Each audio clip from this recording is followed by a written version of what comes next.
Je salue tous ceux et toutes celles qui sont présents dans cette salle aujourd'hui et tous les membres de votre association et plus généralement tous ceux qui s'intéressent au droit collaboratif.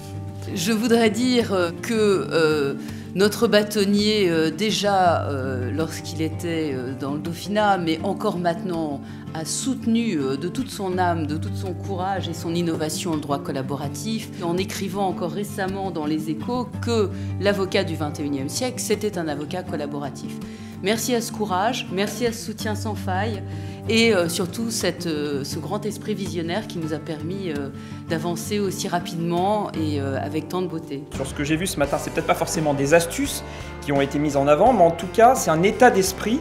Et ce qui m'a beaucoup intéressé, c'est la démarche globale de prise en compte de la personne avec la problématique juridique, mais également avec son contexte général. Ce que j'ai apprécié, c'est un public très motivé. Vous savez, quand vous faites une conférence, vous sentez toujours un peu l'ambiance d'une salle, si vous voulez. Et là, c'est vrai qu'il y avait une véritable écoute et on sent que ce que l'on dit résonne. Face à cette douleur, enfin, ces souffrances qui ne sont pas monnayables, je pense que quand même il y a un rôle, effectivement, vous sentez bien que vous avez un rôle aussi à jouer là-dessus. C'est tout un art, j'imagine, comme dans la diplomatie, je sens bien en vous écoutant, on se dit, oh là là, c'est là où vous allez faire le plus grand travail, c'est quand vous allez vous effacer. Moi j'étais étonnée de cette volonté de rapprocher un philosophe et un diplomate. Je trouve que c'est très original et c'était en réalité, maintenant qu'on les a écoutés, absolument pertinent. Je ne savais pas du tout comment on allait se rencontrer, moi, sur le terrain de la philosophie et plutôt en étudiant les conflits interpersonnels et puis lui, comment il allait présenter cela sur le plan international. Et en fait, ce qui m'a à la fois attiré ma curiosité et que j'ai trouvé assez vraiment passionnant, c'est de se dire qu'il y avait les mêmes processus sur le plan interpersonnel et sur le plan collectif. Quand il y a des conflits, il y a les mêmes ressorts finalement qui sont en jeu. Et peut-être aussi des mêmes procédures de négociation. Ça m'a aussi permis d'identifier que les techniques du droit collaboratif étaient ouvertes dans tous les domaines, puisque philosophes et diplomates se sont retrouvés sur des sujets communs en fait. Ce que je sens, c'est vraiment les gens qui sont qui découvrent ou qui explorent ou qui approfondissent un domaine dans lequel ils sont entrés. Et c'est très stimulant de les voir. Il y a une motivation collective.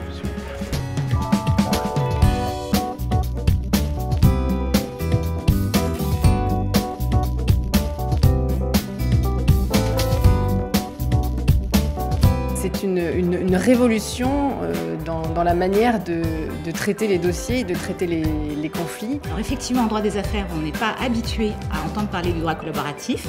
Et donc, nous sommes précurseurs et nous en sommes très fiers.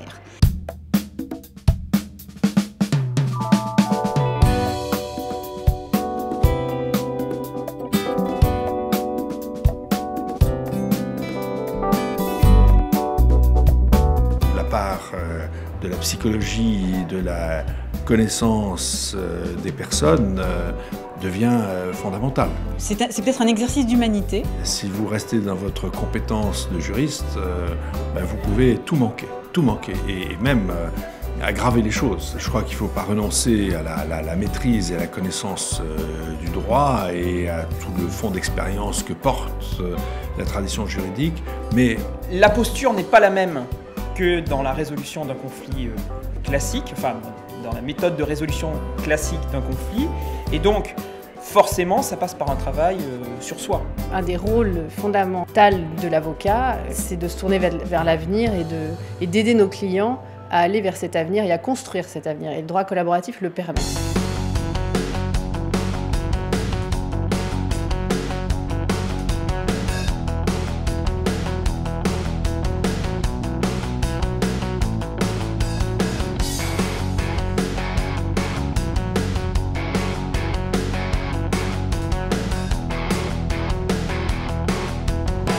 Je pense que les techniques sont très importantes parce que c'est ce qui vous permet d'avoir probablement de la maîtrise et de la distance. Mais je pense que ça ne peut pas être uniquement une affaire de technique et de recettes. Il y a presque un élément de confession. Il faut faire monter le non-dit. Il faut faire monter toute une douleur qui n'a pas été exprimée. C'est comme ça qu'on va pouvoir travailler et faire le va-et-vient entre la dimension de droit qui fait partie de la réalité et l'émotion qui est aussi l'autre partie de la réalité. Il y a une dimension humaine dans le droit collaboratif qui vous oblige à réfléchir, à vous élever un peu plus. J'ai la conviction très profonde que cette manière-là, cette méthode-là, elle fonctionne et elle a un écho fort auprès des clients et c'est quand même le but premier à atteindre pour nous autres avocats.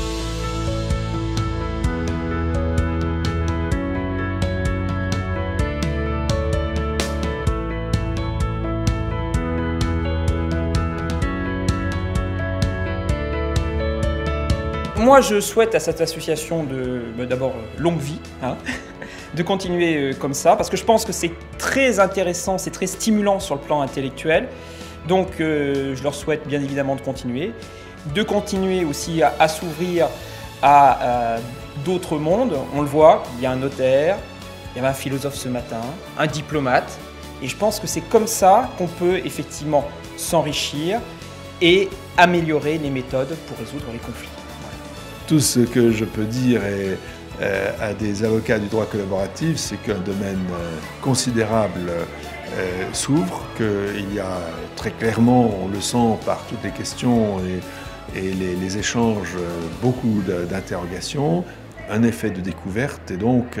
J'invite les confrères qui ne connaissent pas le droit collaboratif à pousser la porte de l'association, à venir au colloque annuel de l'association et à se former, car c'est vraiment un outil formidable dans notre pratique d'avocat au quotidien.